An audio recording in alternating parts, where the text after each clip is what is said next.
Honourable members, thank you very much for a very lively debate, which shows the vitality of our European democracy. In recent months, our political families have laid out their different programmes for Europe. And I think it was a heated but fair electoral campaign.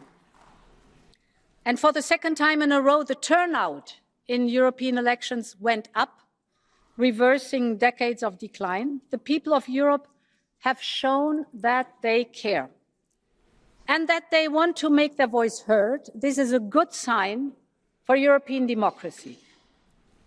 But we must also be very clear-eyed about the dangers that our democracy faces. Our societies are polarized more than at any time since the end of the Cold War. And let me be very clear. We will always defend freedom. But freedom does not mean to have the right to take it all. Not the one who screams the loudest or is the most disrespectful has the right of might. It is the rule of law and respect that unites us.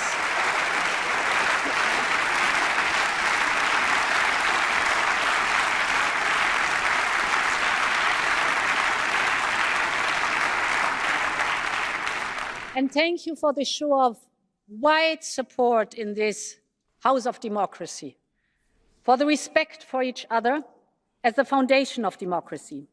And this respect is something that we can only build together across all political divides and party lines, because this is how we sort out differences in our democracies, not with screaming and yelling and disrespect and violence, but with votes, not by feeding divisions, but by bridging them with dialogue. And over the last month, I've listened to all the democratic forces in this parliament in a spirit of dialogue and respect. And this is reflected in the political guidelines that I have just presented. Now it is time for the democratic forces to come together and to move Europe forward, because there's so much more that unites us than divides us. And this is the essence of Europe. That is the story of Europe. We are united in diversity and in adversity. And let me conclude with the last public words that my friend David Sassoli addressed to Europeans just days before he passed away. La speranza. I mean, the hope is in our hands. Are our best hope in a dangerous world. And today, Europe's hope rests on your hands, the democratic forces.